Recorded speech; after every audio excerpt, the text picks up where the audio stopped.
தமிழரின் பெருமைக்கு உயிர் கொடுத்த இந்த கலைக்கும் கல்விக்கும் நன்றி. நான் பிரசன்னா. இது தமிழ் அந்தாதி. இந்த காணொலியானது எங்க வீட்டுல நடந்த ஒரு நிகழ்ச்சிய நான் எப்படி வரலாற்று சிறப்புமிக்கதா மாத்திரன்றத பத்தினது.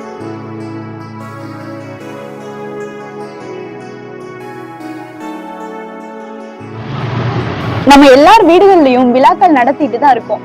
காதணி விழா, திருமண விழா, புப்புனித நீராட்டு விழா, புதுமனை புது விழா, இது போன்ற விழாக்கள் மூலமா பண்பாடு எடுத்து சொல்ற நம்ம வரலாற்றை எடுத்து சொல்றது இல்ல. எங்க வீட்டுல நடந்த புதுமனை புது விழாவப்போ வரலாற்றை எடுத்து சொல்ற விதமா வரலாற்று கண்காட்சி நடத்தணும். அந்த கண்காட்சிக்கு மக்களிடையே பெரிய வரவேற்பு இருந்தது. இந்த காணொலியை எங்களால முழுமையா கொடுக்க முடியலனாலும் எங்களால முடிஞ்சல கொடுத்துருக்கோம். வாங்க காணொலிக்குள்ள போலாம்.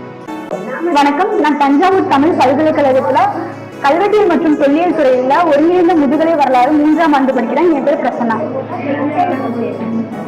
வணக்கம். என்னோட பேர் சக்தி. நான் தமிழ் பல்கலைக்கழகத்துல கல்வெட்டியல் மற்றும் தொல்லியல் துறையில படிக்கிறேன். இந்த வரலாற்று கண்காட்சியில நாணயங்களோட தோற்றம், நாணயங்கள் எப்ப அச்சிடப்பட்டது, நினைவு நாணயங்கள்லாம் என்னென்ன இருக்கு, அதை பத்தின தகவல் இருக்கு. அது தஞ்சை பெரிய கோயிலோட கட்டிடக்கலையை எடுத்துக்காட்டு விதமா தஞ்சை பெரிய கோயில ஒரு மாதிரி செஞ்சிருக்கேன். இந்த வரலாற்று கண்காட்சியில கீழடியில கண்டுபிடிச்ச கோல்டு, அப்புறம் தாலி, இந்த மாதிரியான சான்றுகள் வச்சிருக்கோம். கீழடியில கிடைச்சிருப்பாங்க கருப்பு சிகப்பு பாலை. ரெண்டு கூட்டத்துக்கு இடையில எப்படி போர் வந்தது, அவங்களுக்குள்ள சண்டை வந்தா எப்படி போர் பண்ணாங்க அப்படிங்கறத வரைஞ்சிருக்காங்க. இது நம்மளுடைய முன்னோர்களே வரைஞ்சது. ஆமா, பாறை ஓவியமா வரைஞ்சிருக்காங்க. இப்ப நம்ம எழுத்து வடிவுல கொடுக்குறோம்ல, ஆனா அப்போ எழுத்துக்கள் கண்டுபிடிக்கிறதுக்கு முன்னாடி குறியீடுகள், ஓவியங்கள், இது மூலியமா தான் அவங்க நம்மள மாதிரி சந்ததியினருக்கு அவங்க எப்படி வாழ்ந்தாங்க அப்படிங்கறத கடத்திருக்காங்க. அப்ப இந்த மாதிரி பாறையில இந்த மாதிரி ஓவியங்களை வரைஞ்சிருக்காங்க.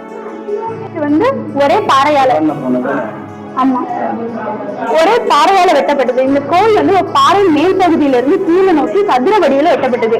இது பாண்டிய மண்ணின் நெடுஞ்செழியன் காலத்துல வெட்டப்பட்ட கோவில் இது. அடுத்து புலிமான் கோம்பை நடுகள். இந்த நடுகள் தான் தமிழ்நாட்டில கிடைச்ச நடுகள்ல பழமையான நடுகள். இந்த நடுகள் பொதுவாக 4ஆம் நூற்றாண்டை சேர்ந்தது.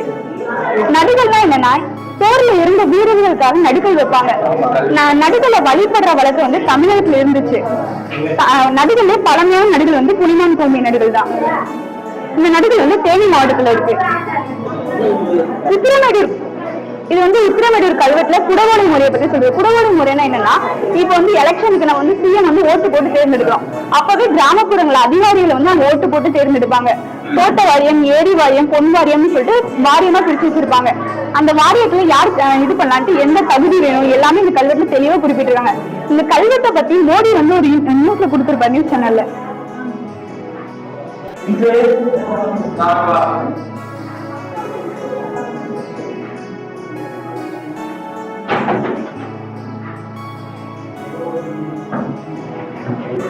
தஞ்சை பெரிய கோயில் திராவிட கட்டமைப்பு கொண்டிருக்குது. இந்த கோயில் ராஜராஜ சோழனால கட்டப்பட்டது. நம்ம தஞ்சை பெரிய கோயில பெரிய கோயில்னு சொல்றோம், பிரகதீஸ்வரர் கோயில்னு சொல்றோம். ஆனா ராஜராஜ சோழன் இதுக்கு வச்ச பேர் ராஜராஜேஸ்வரன், அவரோட பேரை இந்த கோயிலுக்கு வச்சிருக்காரு. ஆனா அந்த பேரை நம்ம இப்ப யூஸ் பண்றது கூட இல்ல.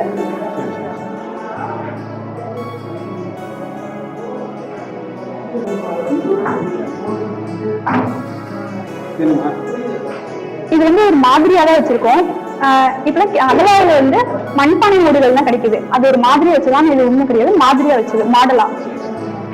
உத்திரமேரூர் கல்வெட்டு இப்ப நம்ம எலெக்ஷனுக்கு நம்ம ஓட்டு போட்டு தேர்ந்தெடுக்கிறோம். அது மாதிரி சோழர்கள் காலத்திலே ஓட்டு முறை இருந்தது. இந்த உத்திரமேரூர் கல்வெட்டை பத்தி மோடி ஒரு இன்டர்வியூல நியூஸ்ல சொல்லியிருப்பாரு. உத்திரமேரூர் கல்வெட்டுல என்ன செய்து சொல்றாங்கன்னா, ஏரி வாரியம், தோட்ட வாரியம், பொன் வாரியம் சொல்லிட்டு வாரியம் வாரியமா பிரிச்சு எலெக்ஷன் வச்சு அப்போதும் ஆளை தேர்ந்தெடுக்கிறாங்க. மக்களே தேர்ந்தெடுக்கிற முறை அப்பவே இருந்தது. அதை குறிக்கிற விதமா இந்த கல்வெட்டு இருக்கு. என்ன தகுதி வேணும் எல்லாமே இந்த கல்வெட்டுல சொல்லியிருக்காங்க.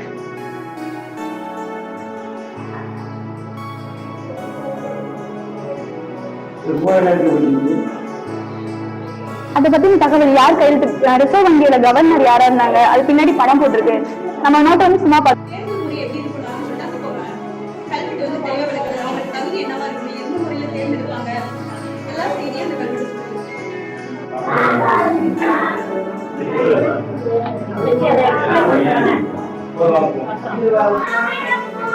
எனக்கு இது வந்து ஒரு வீட்டு பத்திரம்.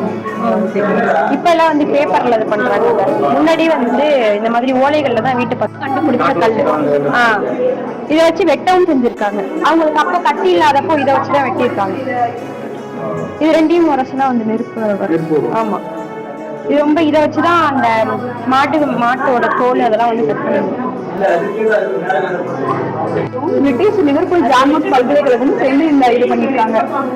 25 வருஷத்துக்கு முன்னாடி மக்கள் எப்படி இருந்தாங்க அப்படிங்கறத கீழடி அகலாய்வுல கிடைச்ச அந்த மண்டை ஓடு, அந்த மண்டை ஓட வச்சு அந்த அவங்களோட முன்னோர்களுடைய முகம் வந்து எப்படி இருக்கும் மறுசீரமைப்பு செஞ்சிருக்காங்க. இது வந்து அங்க கிடைச்ச ஒரு பானை. இது வந்துட்டு கருப்பு சிவப்பு மண்பானைகள்.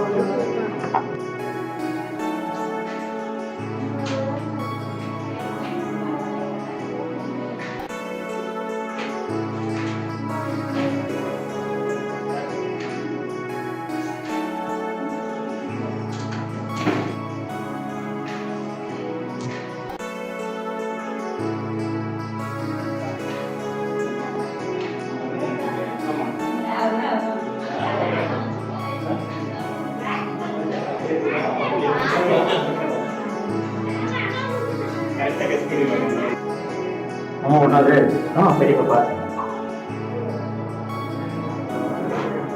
ஆமா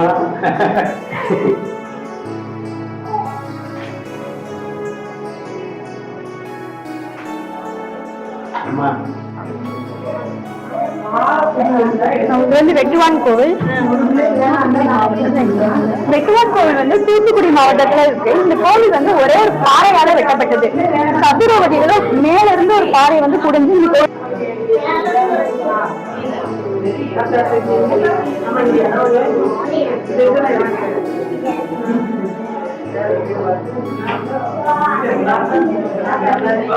கோவில் வந்து நம்ம பெரிய கோவில் பிரகதீஸ்வரர் ஈமசாரி.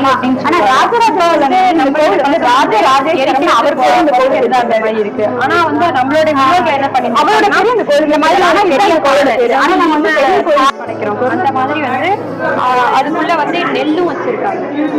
நெல்லு அவங்களுக்கு பிடிச்ச பொருள். அதுல வந்து நிறைய மணிகள் அதெல்லாம் கிடைச்சிருக்கு.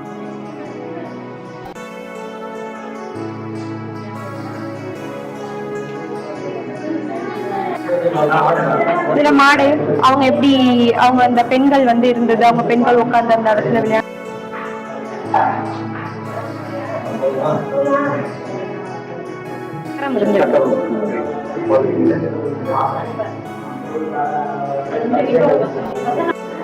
கோல்டு பீசஸ் இந்த மாதிரி ஊசி, கோல்டுலயே ஊசி வச்சிருந்திருக்காங்க. அவங்களோட தொங்கட்டா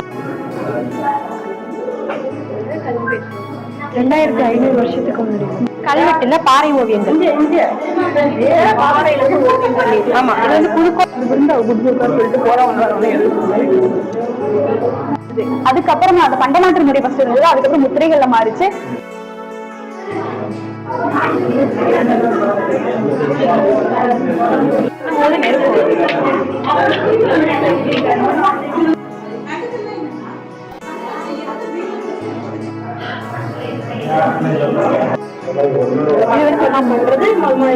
இது வந்து பொதுவாக 4ஆம் நூற்றாண்டை சேர்ந்தது. அதுக்கப்புறம் உத்திரமேடு கல்வெட்டு. இது வந்து குடவாளி முறையை பத்தி சொல்லுது. இப்ப எல்லாம் எப்படி அரசியல் ஓட்டு போட்டு தேர்ந்தெடுக்கிறோமோ இது வந்து சோழர்கள் காலத்திலேயே இந்த மாதிரி பண்ணிருக்காங்க. ஒரு பானையில வந்து யாரு 2500 வருஷத்துக்கு ஒரு குடும்பத்துல யார் யார் இருக்காங்க, முன்னோர்கள் எப்படி இருக்காங்க அப்படின்னு ஒரு குழந்தைய அதை எடுக்க சொல்லி அது சைட்ல பண்ணிருப்பாங்க. இந்த கல்வெட்டுல வந்து எப்படி இது பண்ணா கவிதை என்ன எல்லாமே மண்டை ஓட்ட வச்சு அப்ப இருந்த முன்னோர்கள் எப்படி இருந்திருப்பாங்க அப்படிங்கறத வந்து வரைஞ்சிருக்காங்க. ஆனா முன்னாடி வந்த தமிழர்கள் வந்துட்டு நம்மளோட முன்னோர்கள் வந்து இந்த மாதிரி பானை, பெரிய தாலி, இது வந்து ஈம தாலி அப்படின்னு சொல்லுவாங்க. இதுலதான் வந்து நம்மளோட பண்றது. ஆமா, வச்சுட்டு அவங்களுக்கு பொருட்களை வச்சு சொல்லியிருக்காங்க. இதன் கிடைச்ச கோல்டுல கிடைச்ச தோடு, இந்த தொங்கட்டான், வளையலோட பீஸ், மூசி, மணி, அந்த மாதிரி குறியீடுகள், வரலாற்று தகவல்கள். அப்போ ஓவியத்திலயும் குறியீடுகள் தான் நம்மளோட எழுத்துக்கள் வந்து. அப்ப வந்து நாங்க இந்த மாதிரிதான் வேட்டையாடணும் அப்படிங்கறதெல்லாம் வளைஞ்சிருக்காங்க. அது அந்த தமிழ் கூட்டு அப்ப இரு கூட்டத்தில் ரெண்டு கூட்டமா இருப்பாங்க, அந்த மாதிரி அவங்க அதை எப்படி பண்ணாங்க அப்படிங்கறத வரைஞ்சிருக்காங்க. அப்பயே சக்கரம் அதெல்லாம் இந்த கண்காட்சி வந்து அருமையா எல்லாமே பழங்கால பொருட்கள் எல்லாமே இங்க இருக்கு. அதுவும் இல்லாமல் இங்கே வந்து எல்லாமே நீட்டாக கரெக்டாக எக்ஸ்பிளைன் பண்ணாங்க.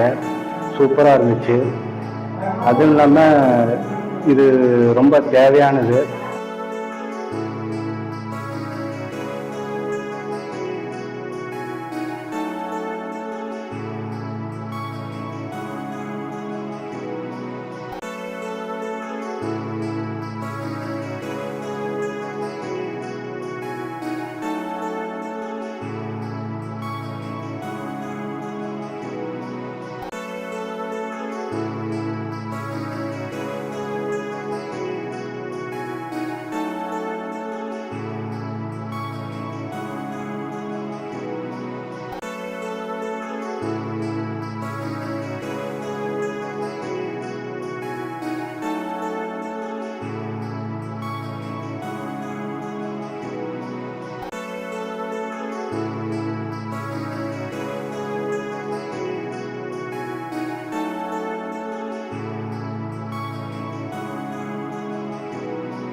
தமிழ் அந்தாதி நடத்தின வரலாற்று கண்காட்சியை பார்வையிட்ட பொதுமக்களுக்கு வந்து இந்த வரலாற்று கண்காட்சி வந்து பயனுள்ளதா இருந்தது. சில பள்ளி மாணவர்களும் இத பார்வையிட்டாங்க, அவர்களுக்கும் இது பயனுள்ளதா இருந்தது. இந்த வரலாற்று கண்காட்சியில எனக்கு மகிழ்ச்சியா இருந்தது என்னன்னா, இந்த வரலாற்று கண்காட்சியை பார்வையிட்ட ஒரு மூத்த சகோதரர் என்னை பார்த்து ஒரு கேள்வி கேட்டார். இந்து மதத்தை மட்டும் எடுத்துக்காட்டுற விதமா வந்து தஞ்சை பெரிய கோயில் செஞ்சு வச்சிருக்கீங்க, மத்த மதமும் பத்தி இருந்திருக்கலாமே அப்படின்னு சொல்லிட்டு கேட்டாரு. அவருக்கு நான் சொன்ன பதில் என்னன்னா, மத அடிப்படையில தான் ஒரு சில வரலாறுகள் வந்து எழுதியிருக்காங்க. தமிழ்நாட்டுல வந்து இந்து மதம், கிறிஸ்தவம், சமணம், பௌத்தம், இஸ்லாமியம் போன்ற மதங்கள் வந்து பின்பற்றப்பட்டுச்சு. இத வந்து மதமா பார்க்காம நம்ம முன்னோர்கள் நம்ம கழித்த கலை வடிவமா பார்க்கணும்னு சொன்னேன். சோழர்கள் காலத்துல வந்து தஞ்சை பெரிய கோவில் வந்து கலை வளர்ச்சி அடைகிற இடமா வந்து இருந்தது. இசை, நாடகம், நடனம் இது போன்ற கலைகளை வந்து தஞ்சை பெரிய கோவில் வச்சு வளர்த்தாங்க. கோவில்கள்ல வந்து மருத்துவம் அளிக்கிற இடமாவும் இருந்தது. இத பத்தின புரிதல் வந்து நான் அவருக்கு ஏற்படுத்த ஒரு நல்ல இடமா வந்து இந்த கண்காட்சி எனக்கு அமைஞ்சது. கண்காட்சிக்கு வருகை தந்து பார்வையிட்ட ஒரு சகோதரர் வந்து அவர்கிட்ட 1 ரூபாய் நோட்டை தந்து, என்னோட சார்பா நான் தமிழ் அந்தாதிக்கு தரேன், என்கிட்ட இது பயனில்லாம தான் இருக்கு, உங்கள்கிட்ட இருந்தா ஒரு சிலருக்கு பயனுள்ளதா இருக்கும்னு சொல்லி தந்தாரு. இந்த இடத்துல நான் அவருக்கு நன்றி சொல்ல விரும்புறேன். இந்த வரலாற்று கண்காட்சியில ஓலைச்சுவடி, நாணயம், கட்டிடக்கலை, பாரம்பரியம், பாறை ஓவியங்கள், பண்பாடு இதை வந்து அடிப்படையா வச்சுதான் இந்த வரலாற்று கண்காட்சி அமைஞ்சிருக்கு. மாணவர்களுக்கும் பொதுமக்களுக்கும் நாணயத்தை பத்தின விழிப்புணர்வு ஏற்படுத்துற விதமா அமைஞ்சது. கட்டிடக்கலை எடுத்துக்காட்டுற விதமா தஞ்சை பெரிய கோவில் வந்து ஒரு மாதிரியா வந்து செஞ்சு வச்சிருக்கோம். பண்பாட்டை எடுத்துக்காட்டுற விதமா வந்து இந்த கண்காட்சி அமைஞ்சது. நம்ம தமிழ் அந்தாதி யூடியூப் சேனல்ல வரலாற்று செய்திகளை பற்றியும் நாணயத்தை பற்றின செய்திகளும் வரும். வரலாற்று செய்திகள் வந்து நோக்கீட்டு நூல்களோட வரும். இது போன்ற வரலாற்று செய்திகளை தெரிஞ்சுக்க தமிழ் அந்தாதி யூடியூப் சேனலை மறக்காம சப்ஸ்கிரைப் பண்ணுங்க.